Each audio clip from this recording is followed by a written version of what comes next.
Well, you've seen them. Campaign signs are up across Vancouver Island. November 19th is voting day in BC's civic elections. Notoriously, the turnout for the municipal vote is low, but some communities are trying to change that. Dana Hutchings joins us now with more in tonight's Checkpoint. Stacey, there are numerous all-candidates debates in communities around the island. The goal, of course, is to meet the candidates and discuss the issues. The problem is that young people rarely seem interested and don't get engaged. But as Dean Stoltz tells us, one teacher in Port Alberni is trying to change that, one class at a time. It's the first all-candidates meeting in Port Alberni. Current and hopeful politicians being sized up by a crowd of current and future voters here at Alberni Secondary School. All of you have been beating around the bush with your answers, and I just want to know how you think that'll affect the actual decisions made in City Council. What's noticeable here is the age of the crowd watching. 99% high school students, most between the ages of 15 and 17. Not your typical politically minded group. For this class, what did you think of politics? Not much, even though my family's really into politics. And I have family who studies law. I never really thought much of it. The forum is being hosted by Ann Ostwald's grade 11 civic studies class. Teenagers who now admit politics is actually pretty interesting. I thought it would just be an easy class. I thought I would just not do social studies, because with social studies you learn about stuff that happened in the past, and I thought it'd be cool to learn about stuff that's going on right now. So I'm actually so excited because I've learned so much new things that I had no idea about. Everything, my perspective on politics have totally changed. And that's good news to Ms. Ostwald, who keeps a close eye on things and the forum runs smoothly. But her main goal with the students is to once again get young people interested in politics. The main message of the class is to affect civic change. I want, honestly, is to give the kids a dream, to empower the kids so that they know that they can make a difference in the world and make it a better place.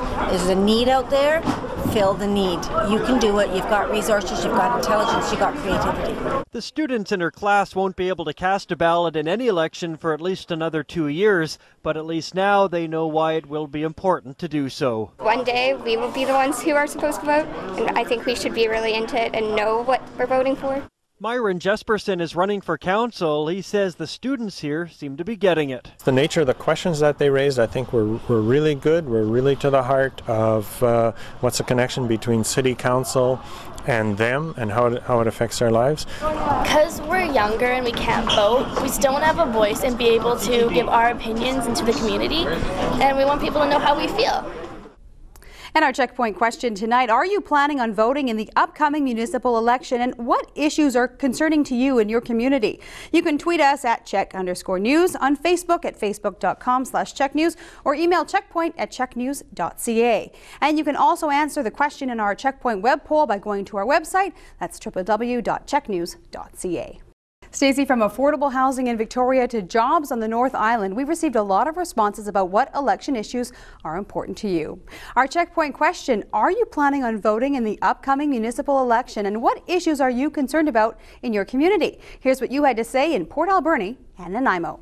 Yes, I will be voting, and hopefully everyone else will too, as many as can be. My issues are the coal port. We need transparency.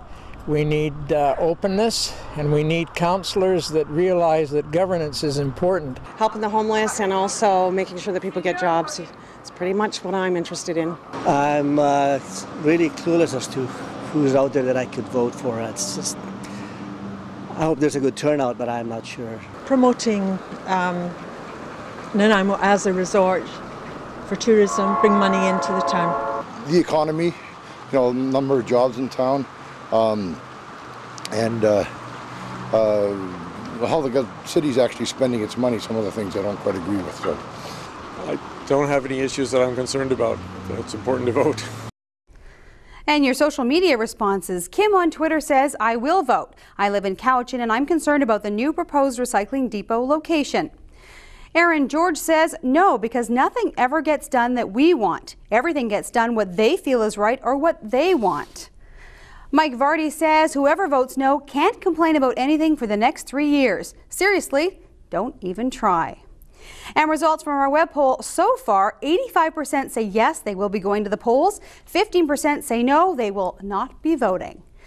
If that holds true, it would be a high voter turnout this year. Again, Election Day is Saturday, November 19th. And that's tonight's Checkpoint.